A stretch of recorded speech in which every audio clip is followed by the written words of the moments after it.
इस वीडियो में हम लोग बात करेंगे संपत्ति अंतरण अधिनियम की धारा 14 से लेकर 21 तक, या जहाँ तक हो जाए वहाँ तक। 21 कहती क्या है, 14 कहती क्या है, शाश्वतता के बारे में, के विरुद्ध अपवाद क्या है। पहली बात तो शाश्वतता के विरुद्ध नियम क्या है। शाश्वतता के विरुद्ध नियम ये है कि कोई भी व्यक्ति कोई ऐसा प्रबंधन नहीं कर सकता है कि संपत्ति अनिश्चित समय के लिए हस्तांतरित न की जा सके। शाश्वतता का अर्थ है अनिश्चित अवधि।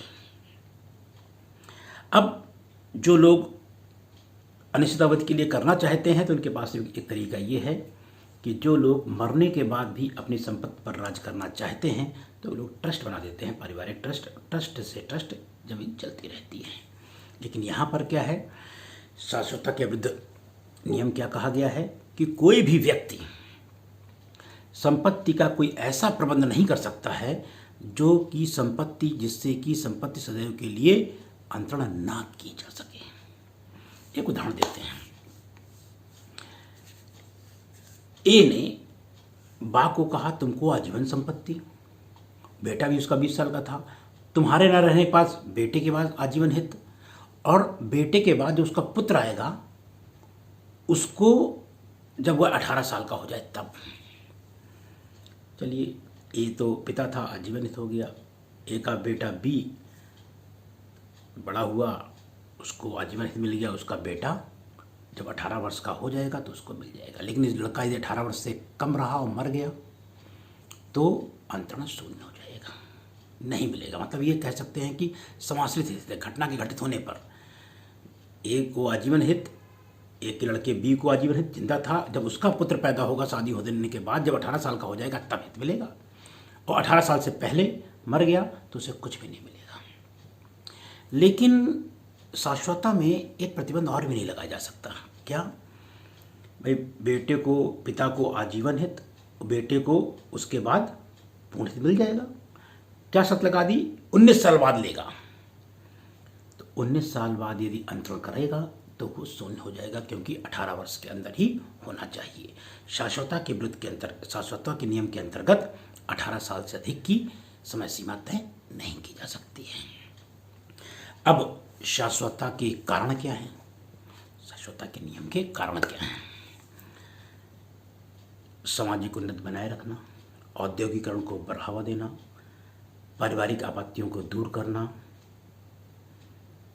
भाई क्या करना है, सामाजिक उन्नति को बनाए रखना, औद्योगिकरण को बढ़ावा देना, पारिवारिक आपत्तियों को दूर करना। ये क्या है, कारण है। ठीक। और अपवाद क्या है इसका, शाश्वतता के विरुद्ध के नियम के अपवाद क्या हैं। व्यक्तिगत हित, भार, निहित हित, दान में दी गई संपत्ति आदि, ये क्या है, शाश्वतता के नियम के अपवाद हैं। काफ़ी क्वेश्चन आता है मेंस में, तो इसे बहुत अच्छी तरह से तैयार करना होता है। 15-16 के बारे में ऐसे ही, 15 ऐसे ही है। 16 में ये है कि यदि पूर्विक हित असफल हो जाएगा तो पाश्चिक हित अपने आप असफल हो जाएगा।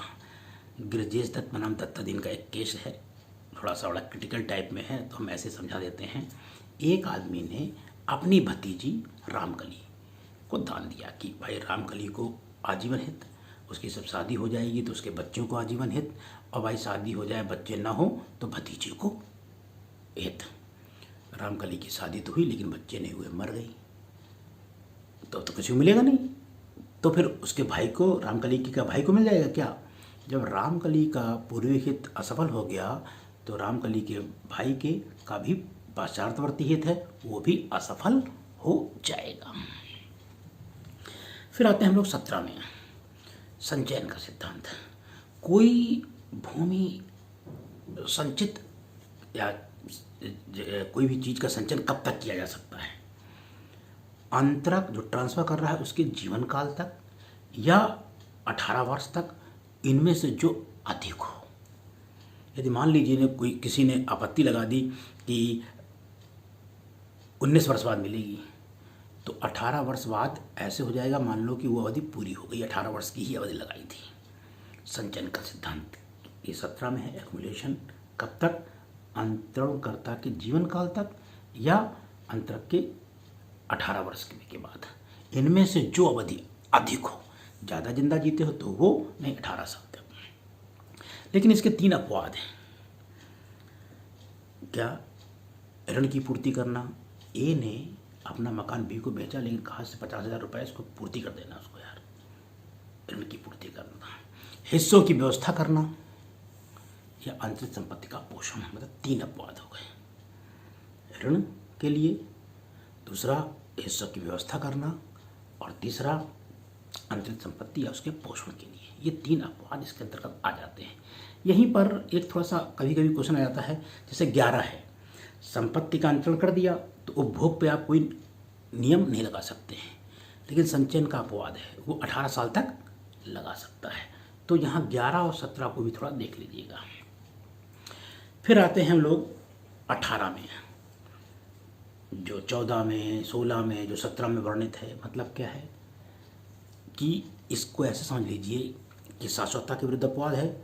अब संपत्ति नहीं बिक रही है, लेकिन वहाँ कहाँ अपवाद है?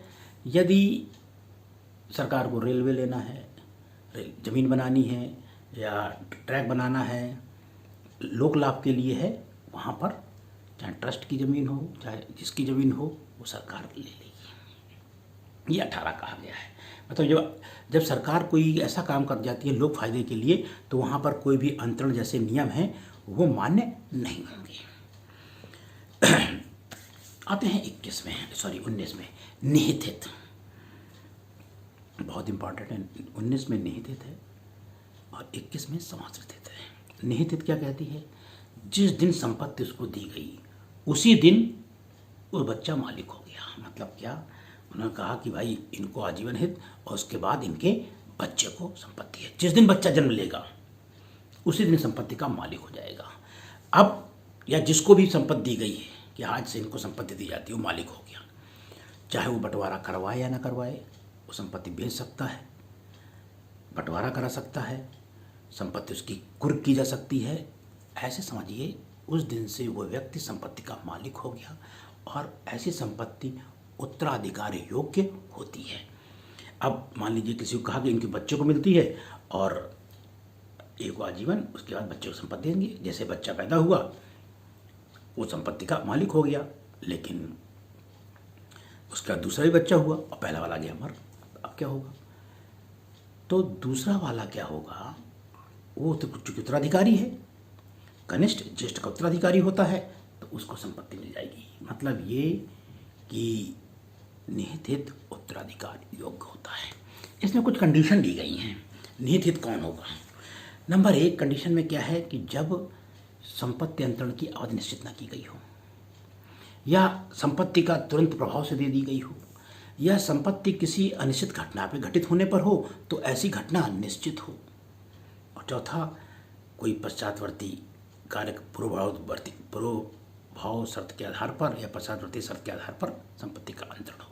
तो ये यहाँ पर निहित हित होगा। लेकिन 4 पॉइंट और हैं जिसके कारण वो समाश्रित हित नहीं माना जाएगा। जैसे अंतरणकर्ता ने क्या किया? संपत्ति अंतरण को मुलतवी कर दिया है। ठीक। दूसरा, संपत्ति का अंतरणकर्ता ने क्या किया है? ऐसी संपत्ति के अंतरणकर्ता ने अपना पूर्वी खत किसी अन्य को बयान कर दिया है, या संचयन का आदेश दिया गया है, या ऐसी घटना पर घटित है जिसे निश्चित घटना चाहिए। तो यहाँ पर 8वें पॉइंट में क्या माना जाएगा? निहित हित ही माना जाएगा। आप निहित हित को ऐसे समझिए कि निहित हित जिस दिन वो प्राप्त करेगा, जिस दिन निहित हित का मतलब ये होता है कि वो मालिक हो गया, उसी दिन उसकी संपत्ति का वो मालिक हो गया। ऐसी संपत्ति उत्तराधिकार योग्य होगी, चाहे बेचे, खरीदे, बंटवारा कराए, कुछ भी कराए, ये निहित हित है। 20 ये कहती है कि जिस दिन अजन्मा बच्चा जन्म लेगा उसी दिन से वो हित प्राप्त कर लेगा। लेकिन शाश्वतता का नियम अपवाद है, 18 वर्ष तक इसको रोका जा सकता है, वरना जिस दिन जन्म बच्चा लेगा, जब कहा जाता है कि इनको, उसके बाद इनके बच्चे को, इनको एक को आजीवन हित, उसके बाद उनके बच्चे को, जैसे ही बच्चा पैदा होगा वो निहित हित प्राप्त कर लेगा। लेकिन हाँ, शाश्वतता के नियम के आधार पर, 14 के आधार पर 18 वर्ष तक रोका जा सकता है। समाश्रित हित क्या होता है? समाश्रित हित किसी घटना के घटित होने पर, किसी घटना के घटित होने पर क्या है, उदाहरण ले लीजिए कि ये संपत्ति रखी हुई है और मतलब घर है, लेकिन जिस दिन ये LLB कंप्लीट कर लेंगे, वीडियो थोड़ा कट गया था। अब समाश्रित हित में क्या है, समाश्रित हित किसी घटना के घटित होने पर होगा। जैसे क्या कहा गया, भाई इनको एक मकान है जो दिया जा रहा है, लेकिन ये मालिक कब होंगे, जिस दिन LLB पास कर लेंगे उस दिन इनको मकान मिल जाएगा। ये कैसा हित है, समाश्रित हित है। जिस दिन वो लॉ ग्रेजुएट हो जाएगा, ये समाश्रित हित निहित हित में परिवर्तित हो जाएगा। जब समाश्रित हित निहित हित में परिवर्तित हो जाता है तो वो फिर मालिक हो जाएगा। यहाँ पर एक प्रश्न और आता है कि निहित हित और समाश्रित हित में अंतर क्या है। अब निहित हित क्या है, निहित हित तुरंत प्रभाव से मिलता है और वो किसी घटना के घटित होने पर मिलता है। निहित हित उत्तराधिकार योग्य होता है, समाश्रित हित उत्तराधिकार योग्य नहीं होता है। निहित हित को कुर्क किया जा सकता है, निहित हित को कुर्क किया जा सकता है, लेकिन समाश्रित हित को कुर्क नहीं किया जा सकता है। निहित हित में मालिक तुरंत हो जाता है, लेकिन समाश्रित हित घटना के घटित होने पर निहित हित में परिवर्तित हो जाता है। ये निहित हित है। ये आपका रहा 14 से लेकर 21 तक। इम्पॉर्टेंट है, 14 भी खूब क्वेश्चन बने हैं, 17 में भी क्वेश्चन बनता है। निहित हित और समाश्रित हित में अंतर, ये तो कई बार और कई जगह पर आया हुआ है, इनको देखना है। इसी तरह हम वीडियो को आगे बढ़ाते रहेंगे, लेकिन हम उन्हीं धाराओं पर बात करेंगे जो अति महत्वपूर्ण है। जैसे उदाहरण के तौर पे अब हम बात करेंगे तो अति इम्पोर्टेंट कौन सी, जैसे 35 है, संचयन का सिद्धांत है, या फिर दृश्यमान स्वामी है, 41 है, फिर थोड़ा 43 पे बात कर लेंगे, फिर 52, 53, 54 पे 52, 53 में बात करेंगे, 51 में, 52 में, 53 में, 53A में कपटपूर्ण वगैरह है, और बाकी फलन वगैरह उस पर हम लोग चर्चा करेंगे। ये अगले वीडियो में करेंगे। ये वीडियो आपको कैसा लगा जरूर बताइएगा। धन्यवाद।